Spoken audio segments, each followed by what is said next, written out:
Municipal Trial Court sa lungsod sa Minglanilla ang nasunog.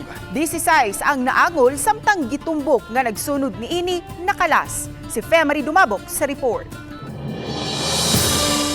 Nadawat sa Minglanilla Fire Station ang alarma sa sunog alas 12 gahapon sa udto.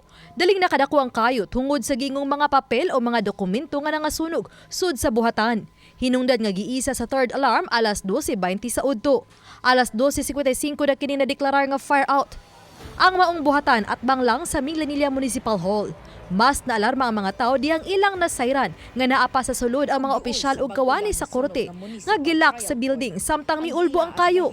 Si J. Arvin Pasada as traffic enforcer sa Mitcom ang unang nakaresponde human madungog ang mga syagit sa pakitabang sa ibabaw nga bahin sa MTC ug nakita niyang aso. Gikinalang lungkabon pa niya ang duha ka pultahan nga gilak.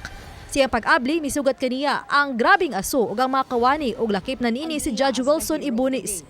Gingong may mga paso-paso na sa lawas ang mga kawani ug opisyal nga gitabang. Nadiri ko sa akong posisyon dyan sa posting ng area. Pagtanaw na ko sa building sa judge, nagsyagit niya, nagawas ang kamot. Tabang. Niya, niaso ng babaw. Mo to nidagan ko. Akong gisikaran ng pultahan. Pagsika ng pultahan, isa ka ng taas, lahat yapon mo to, nasikaran ako. Na tumbag yapon ng pultahan. Pagtumba sa pultahan, nidungoy. May pagkatumba sa judge. Dili na maglaro ang sod, kay ngit-ngit naman kayo. Buga ng aso.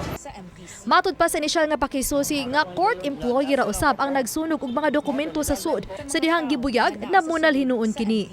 Dihang nakadako ang kayo matud pa dinhi nila nasuta nga gilak na sila sa sud. Ang moong gitudlong responsable ang dead on arrival na sa Tambalanan.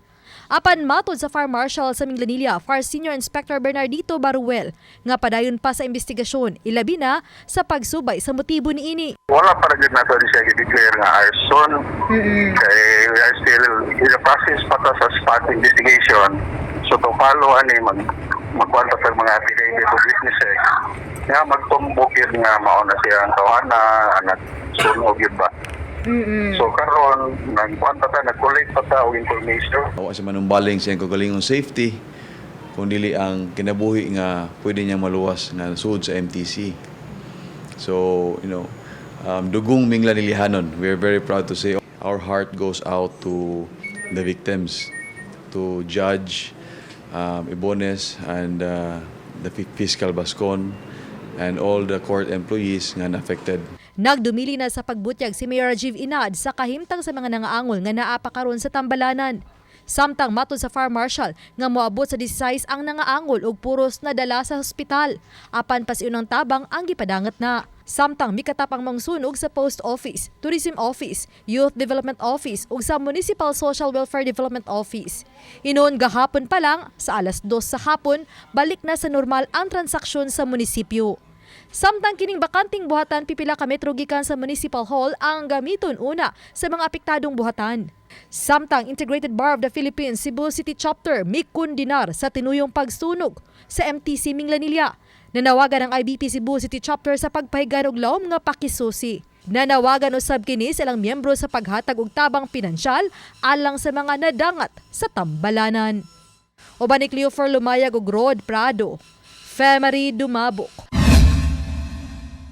Balitang Bisdak.